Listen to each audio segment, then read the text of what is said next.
Kirani dengan NIM 250100051 dari program studi bimbingan dan konseling. Pada kesempatan ini saya akan mempresentasikan jawaban ujian akhir semester mata kuliah landasan pendidikan. Soal yang saya pilih yaitu nomor 1 tentang pengelolaan tenaga pendidik, nomor 2 tentang strategi pengelolaan pendidik, dan nomor 5 tentang pengelolaan peserta didik. Berikut pemaparannya.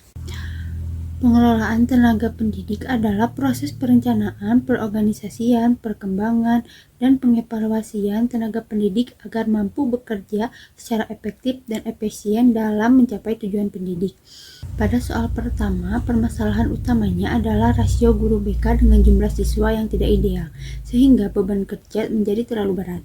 Kondisi ini menyebabkan guru BK mengalami burnout, yaitu kelelahan fisik dan emosional yang berdampak pada penurunnya kualitas layanan BK, seperti pelaporan yang tertunda dan konseling IPD yang tidak maksimal. Solusi yang saya usulkan adalah melakukan analisis beban kerja agar pembagian tugas lebih seimbang.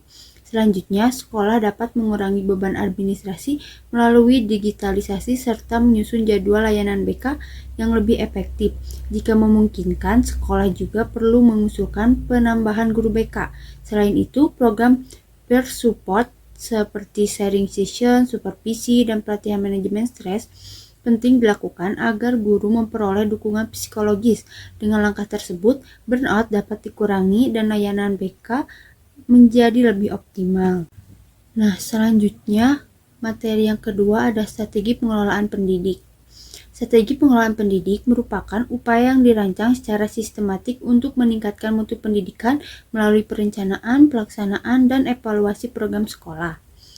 Pada soal kedua, permasalahan yang dihadapi sekolah adalah jumlah peserta didik baru yang terus menurun karena orang tuanya menilai sekolah kurang memperhatikan perkembangan bakat dan minat anak. Oleh karena itu, sekolah perlu menyusun grand strategi berbasis mutu dan menjadikan layanan bimbingan dan konseling sebagai salah satu program unggulan.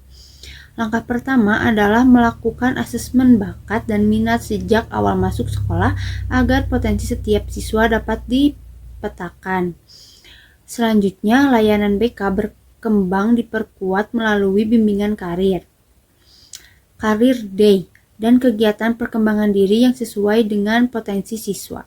Sekolah juga perlu melibatkan orang tua melalui parenting class agar mereka dapat mendukung perkembangan anak di rumah. Selain itu, prestasi siswa dipublikasi melalui media sosial sebagai bentuk promosi sekolah dan dilakukan evaluasi kepuasan orang tua serta siswa secara berkala.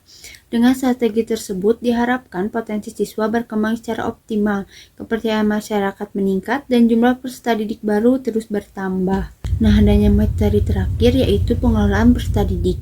Pengelolaan peserta didik adalah proses perencanaan, pembinaan, pelayanan, dan pengembangan peserta didik sejak masuk hingga menyelesaikan pendidikan, sehingga hak belajar dan perkembangan mereka dapat terpenuhi secara optimal. Pada soal ketiga, yaitu saya pilih kasus yang dihadapi adalah seorang siswa yang mengalami insecure, sehingga menarik diri dari lingkungan sosial dan menolak mengikuti kegiatan ekstrakurikuler. Guru mata pelajaran bahkan mengusulkan agar siswa tersebut di drop out karena dianggap malas. Menurut saya, keputusan tersebut kurang tepat karena setiap peserta didik memiliki hak untuk memperoleh pendidikan. Langkah pertama yang perlu dilakukan guru BK adalah melakukan observasi dan wawancara dengan siswa, guru, dan orang tua untuk mengetahui penyebab permasalahan. Setelah itu dilakukan asesmen kebutuhan sebagai dasar penyusunan layanan.